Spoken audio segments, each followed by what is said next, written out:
Noticia en desarrollo en Noticias Caracol. 7:06 de la mañana, buenos días. A los que se conectan a esta primera emisión de Noticias Caracol, primero la gente. Hay revuelo en el país por cuenta del anuncio del gobierno de expedir una emergencia económica. Según el ministro del Interior, el decreto ya habría sido firmado por todos los ministros. Eduardo Hernández, usted tiene los detalles. Buenos días. Buenos días, Juan Camilo. Sí, es la gran expectativa que hay en este cierre del año. Tiene que ver con esa emergencia económica que estaría decretando en las próximas horas el gobierno nacional para hacerle contrapeso a la no aprobación de la ley de financiamiento en el Congreso. Buscaría recaudar efectivamente eso, unos 16 billones de pesos, con muchos impuestos que se proponían en esa reforma y que finalmente no fueron aprobados por el gobierno, por el Congreso de la República. Lo cierto es que en las próximas horas se anunciarían cuáles son exactamente esos impuestos, pero escuchemos lo que dijo en las últimas horas el ministro de Hacienda, exactamente una declaración del pasado viernes, confirmando que efectivamente esa será la ruta del gobierno para buscar nuevos recursos. Por lo tanto, vamos a procurar que a través de la emergencia económica y de los decretos reglamentarios de esa emergencia, en los cuales se establezcan las medidas tributarias, podamos compensar esos 16 billones que fueron desequilibrados por parte del Congreso de la República. Los decretos de emergencia, esperamos hoy estar ya presentando el decreto de emergencia económica y esperamos a más tardar los primeros días de la próxima semana estar ya emitiendo los decretos reglamentarios. En entrevista con Noticias Caracol en vivo, el ministro del Interior, Armando Benedetti, dijo que efectivamente ese decreto ya fue firmado por todos los ministros y se espera que en el transcurso de las próximas horas aparezcan esos otros decretos que van a acompañar esa declaratoria, que son los que nos dirán cuáles son los impuestos exactamente a los cuales se están refiriendo. Sin embargo, también en este mismo diálogo, el ministro Benedetti dio algunas puntadas de qué podría contener esta emergencia y cuáles serían los nuevos impuestos.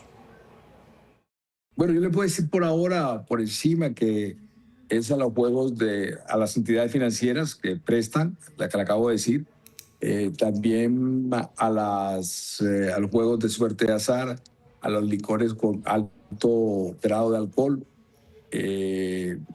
más o menos que recuerde esos, al 4 por mil pasarlo al 5 por mil, básicamente eso, que yo recuerde sobre eso. 4 por mil pasarlo al 5 por mil. Acaba de expedir la Contraloría General de la República un comunicado haciendo un llamado al Ministerio de Hacienda para que cumpla y sea eficiente con el manejo del presupuesto para el año entrante, y advierte la Contraloría que el único camino que le queda es emitir un recorte del gasto del orden de los 16.2%. Pues 16.2 billones de pesos, corrijo. Estamos en contacto a esta hora con Bruce McMaster, que es el presidente de la ANDI. Gracias por este contacto con Noticias Caracol. ¿Y qué prevén ustedes con esto que se ha conocido sobre la emergencia económica y los nuevos impuestos que aparecerían allí en el escenario? Sí, buenos días y buenos días a todos los televidentes. La situación resulta tremendamente preocupante, no solamente porque se generan nuevos impuestos, sino porque el gobierno nacional ha decidido, pues en contra de todas las recomendaciones y en contra de todas las opiniones jurídicas que se han emitido durante los últimos días, ha decidido aparentemente decretar una emergencia económica que el gobierno no tiene causas, no tiene causales, no tiene razones para decretar en este momento. Colombia no tiene en este momento una situación extraordinaria, irresistible, que el gobierno no pueda manejar razón, digamos, por la cual generar una emergencia en este momento. Razón, digamos, por la cual, digamos, existe inmensa preocupación en el país nacional. Diría yo que termina siendo una situación bastante similar a la situación que se presentó cuando hubo la declaratoria, recordarán ustedes, de la excepción de constitucionalidad o cuando se invocó la excepción de constitucionalidad, por la cual se terminó enviando un decreto por el cual se convocaba o se le pedía a la registraduría que convocara una consulta popular. Es una situación por fuera, digamos, de toda la ley, por fuera de la Constitución, que nos termina generando una preocupación en razón, digamos, de la arbitrariedad que implica, del autoritarismo que trae detrás, de la forma como se está excediendo el Ejecutivo en sus funciones y cómo se está excediendo el Ejecutivo por encima de lo que el Congreso ya decidió. El Congreso decidió que esa reforma tributaria no se iba a dar, que no se iba a hacer, decidió que la ley de financiamiento no iba, y por último decir que para eso la ley de presupuesto y las leyes que rigen el presupuesto en Colombia le ordenan al gobierno nacional que o bien produzca un aplazamiento en el presupuesto o bien produzca una reducción en el presupuesto, que son los dos caminos que el gobierno nacional tiene en este momento a su disposición. Doctor McMaster, usted es una de las muchas voces que se han escuchado a lo largo del fin de semana diciendo, mire, no hay justificación para emitir en este momento una emergencia económica. Entiendo que usted ha enviado también una carta a las altas cortes, que en este momento ya están en vacancia, para que encuentren una metodología quizá extraordinaria para estudiar particularmente esa eventual declaratoria que sería anunciada en las próximas horas.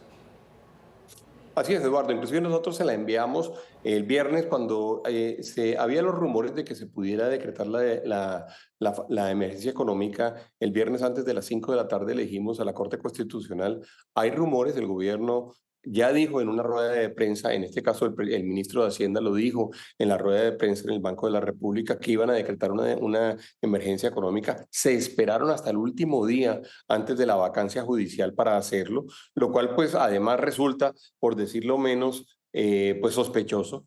Se esperaron hasta el último día, quizá, digamos, tratando de aprovechar que el Consejo de Estado y la Corte Constitucional salían a un periodo de vacaciones, y le dijimos a la Corte Constitucional, busque mecanismos porque no puede ser que el gobierno intente aprovecharse de estos días para que durante los mismos siga en vigencia o entre en vigencia un decreto extraordinario que no es cualquier cosa, porque no es ni más ni menos que un decreto extraordinario con facultades constitucionales que le permitirían generar impuestos que normalmente el gobierno no puede generar. El gobierno no tiene esa facultad. La facultad de generar impuestos la tiene el Congreso de la República.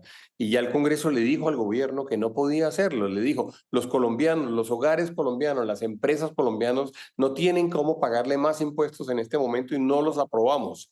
El gobierno está ignorando esa decisión del Congreso de la República, lo cual resulta, pues por decirlo menos, tremendamente arbitrario. En esa discusión, doctor McMaster, nos metemos en la minucia y el ministro Benedetti confirma que va el 5 por mil. El 5 por mil, que cuando uno repasa trinos del presidente Petro del año pasado, dice que él en ningún momento ha pensado este gobierno subir el 4 por mil. ¿Qué opinión le merece este impuesto? Pues es tremendamente contradictorio porque también tenemos declaraciones del senador Gustavo Petro cuando era senador, que criticaba el 4 por mil y lo criticaba muy fuertemente porque decía que le pegaba a los hogares colombianos, que afectaba a los hogares colombianos, que iba en contra de la canasta familiar, que iba en contra de las personas y los hogares más vulnerables, y resulta que ahora no solamente mantiene el 4 por mil, sino que además intenta subirlo en un punto más. Esto significa que ni más ni menos que le va a terminar cobrando a los hogares colombianos más de 2 billones de pesos adicionales solo por las transacciones que hagan con sus tarjetas, que hagan a través del sistema financiero, las transacciones que hagan a través de las cuentas corrientes y las cuentas de ahorro. Afecta, por supuesto, también todas las compras y todos los créditos que se puedan dar. La verdad es que termina siendo muy, muy inconsistente, muy incoherente, tremendamente regresivo en términos de afectar a una gran cantidad de colombianos. Sorprende muchísimo esa actitud de este gobierno. Doctor Bruce McMaster, y pensando en ese impacto para los colombianos, le pregunto incluso por lo que puede pasar inmediatamente. ¿Esas compras de Navidad, de la temporada de fin de año, se verían de alguna manera tocadas, impactadas por nuevas cargas tributarias derivadas de este decreto? Pues dependería de en qué momento entrara en vigencia.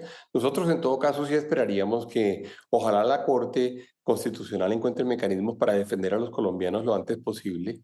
El Congreso de la República es quien verdaderamente puede tomar este tipo de decisiones. El gobierno no puede hacerlo. Y el gobierno tiene que ser consciente de que no por estar en periodo electoral, debemos en este momento entregarle más recursos al Estado para que el Estado gaste más recursos para que haga política electoral. Eso es lo que ha venido haciendo. Yo le voy a pedir al gobierno que realmente reconozca que durante los últimos 3 años ha habido un incremento en el presupuesto general de la Nación de cerca de 50%. Entre el año 2022 y el año 2023 creció el 19% el presupuesto. Entre el 2023 y el 2024 creció otra vez el 19%. Si ustedes hacen el cálculo compuesto, eso da el 41%. Entre el 2024 y 2025 creció el 8%. Es decir, nuevamente estamos hablando ahora de un acumulado de cerca del 50%. Dice el presidente de la República que parte de eso se fue para pagar el subsidio de la gasolina. Eso es cierto, pero ¿a quién se lo pagó? Se lo pagó a Ecopetrol, que ¿de quién es? ¿De qué propiedad de quién es? Pues de propiedad de la nación. Es decir, se lo pagó a Ecopetrol, que es de propiedad de la nación. De manera que tampoco es que le haya pagado ese subsidio, digamos, a un tercero o a alguien ajeno a la nación. De manera que el gobierno ha gastado mucho dinero. Lo sigue haciendo, lo está haciendo a manos llenas durante un periodo electoral. No es momento realmente de seguir apretando a los colombianos. Sí. Y como usted dice, además en este periodo, pues mucho más sensible para los hogares. De manera que yo le diría al gobierno que de verdad sea responsable, que de verdad entienda hasta dónde llegan sus limitaciones, qué es lo que puede hacer y qué es lo que no puede hacer, que no fuerce la Constitución, que no fuerce realmente el Estado de Derecho colombiano y que se mantenga dentro de los límites que le impone la ley, los límites que le impone la Constitución. Doctor McMaster, quizá 2 inquietudes finales. La primera de ellas tiene que ver con lo que pasaría con esos impuestos ahora que estamos en vacancia judicial y en teoría no podría haber esa revisión. Si entran en vigor y empiezan a cobrarse, ¿qué pasaría con esos impuestos? Y lo siguiente es, el ministro Benedetti en una entrevista ha reconocido que no le hizo mucha fuerza a la ley de financiamiento, quizá pensando en que efectivamente iba a ser el plan de expedirlos por decreto, esos impuestos.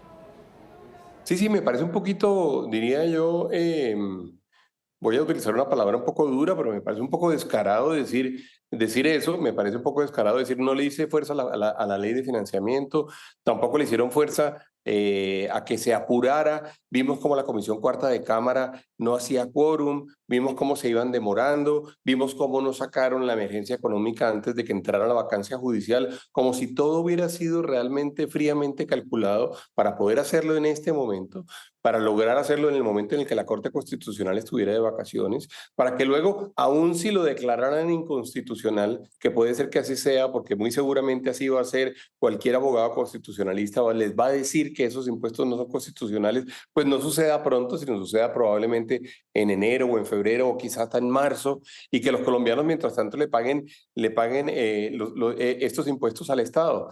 Yo quisiera que los colombianos pensaran cuándo el Estado les ha devuelto impuestos, porque puede ser que la Corte diga en febrero que era inconstitucional. Bueno, ¿y quién se acuerda de que le hayan devuelto un impuesto pagado, por ejemplo, por impuesto a la cerveza o por impuesto al alcohol? No lo van a hacer, no lo van a hacer nunca.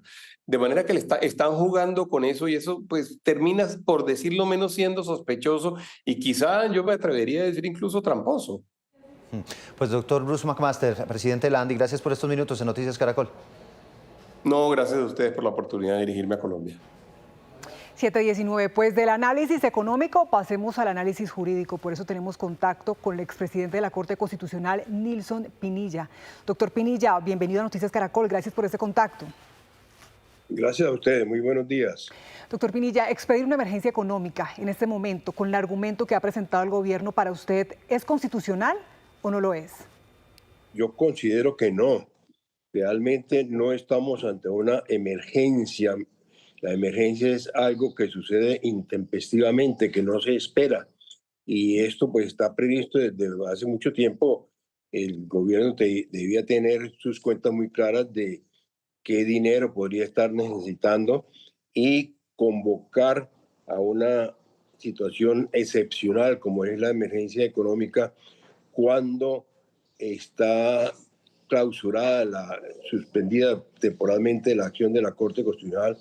Es verdaderamente, como dice Bruce McMaster, tramposo. Es una cuestión que evidentemente muestra una vez más la tendencia que hay en este gobierno a desconocer la separación de poderes y a pasar por alto de las funciones que son del Congreso. Ya el Congreso se pronunció, ese pronunciamiento tiene que ser respetado. Sí, doctor Pinilla, ¿pueden entrar en vigencia los decretos, los impuestos que se desprendan de esta emergencia económica? ¿Y qué pasaría si entran en vigencia estos impuestos y después la Corte declara inconstitucional esta emergencia? Es algo que se ha acostumbrado en gobiernos que desconocen la separación de poderes, de abusar de las facultades excepcionales que da la Constitución. En este caso, verdaderamente esto tenía que haberse previsto con mucha anterioridad para que no se hable mentirosamente de una emergencia, de algo que se veía venir. No es algo que sobreviene intempestivamente, sino algo que era esperado y ha debido precaverse por los órganos del gobierno oportunamente. Tratar ahora de arrogarse esas funciones que son del legislador es verdaderamente desconocer la separación de poderes y es abusar una vez más de la omnipotencia que cree tener el señor presidente de la República. Doctor Pinilla, y explíquenos entonces cuál sería el proceso a seguir si estamos ante una vacancia judicial en la Corte. El proceso a seguir ya lo perdió el gobierno porque ha debido hacer esa declaración de la emergencia, si acaso fuera verdaderamente una emergencia, o tomar las precauciones correspondientes. No puede ahora arrogarse unas funciones que son excepcionales para tratar de aliviar una situación que no es intempestiva, una situación que se veía venir, se sabía que iba a haber esa escasez de recursos por parte del gobierno para atender los compromisos del Estado. Lo que debe hacer el gobierno, evidentemente, es disminuir los gastos, es tratar de evitar que se erogue tanto dinero en forma irresponsable, en forma ligera, y verdaderamente reconocerse como simplemente un poder dentro de las ramas de la nación y no como un todopoderoso que decide sin necesidad de que otros órganos, para el caso concreto, el Congreso se pronuncie, y mucho más desubicado que lo hagan cuando la Corte Constitucional va a estar en receso. Por supuesto, yo estoy convencido que una persona de la altura jurídica de Jorge Enrique Ibáñez Najar, el presidente de la Corte Constitucional, ya tiene previsto convocar a la Corte Constitucional para que se pronuncie en cumplimiento de las funciones que claramente se desprenden del artículo 215 de la Constitución sobre la tal emergencia de manera oportuna y sin que sobrevengan concentraciones de poder que están, lo repito una vez más, desconociendo la separación de poderes que tiene que existir entre los órganos del Estado. Y hacia allá va mi pregunta. Cuando nos metemos a los argumentos jurídicos, doctor Pinilla, el ministro Benedetti dice o presenta como hechos sobrevinientes la necesidad de construir infraestructura, pero para eso pagar la deuda que tiene el país. ¿Ese argumento a usted le parece un hecho sobreviniente? No, eso no es intempestivo. Eso se sabe que está ahí, el gobierno está conviviendo con eso, el gobierno se ha desorbitado en el ejercicio del gasto público. Es algo que se sabía que existía y no puede alegarse ahora como sobreviniente cuando es una cuestión a la cual nos ha llevado la inoperancia del Ejecutivo en el cumplimiento de sus obligaciones. Doctor Pinilla, esta decisión o este anuncio del gobierno de decretar esa emergencia económica se da pues tras la negativa del Congreso de aprobar su reforma económica. Para usted, ¿cuál es el mensaje entonces sobre ese equilibrio de poderes en nuestro país? El gobierno está tratando de desconocerlo. Si la Constitución ha dividido esas decisiones y le ha concedido al Congreso, en cumplimiento de sus obligaciones como órgano democrático, el pronunciamiento que en el Estado social de derecho se requiere previamente, pues el Ejecutivo no puede desconocerlo. Y yo estoy seguro que la Corte Constitucional va a ser convocada, por más que estén en vacaciones, va a ser convocada para evitar ese exabrupto. Ese es el expresidente de la Corte Constitucional, el exmagistrado Nilson Pinilla. Doctor Pinilla, le agradecemos mucho estos minutos aquí en Noticias Caracol. Gracias a ustedes, mucho éxito.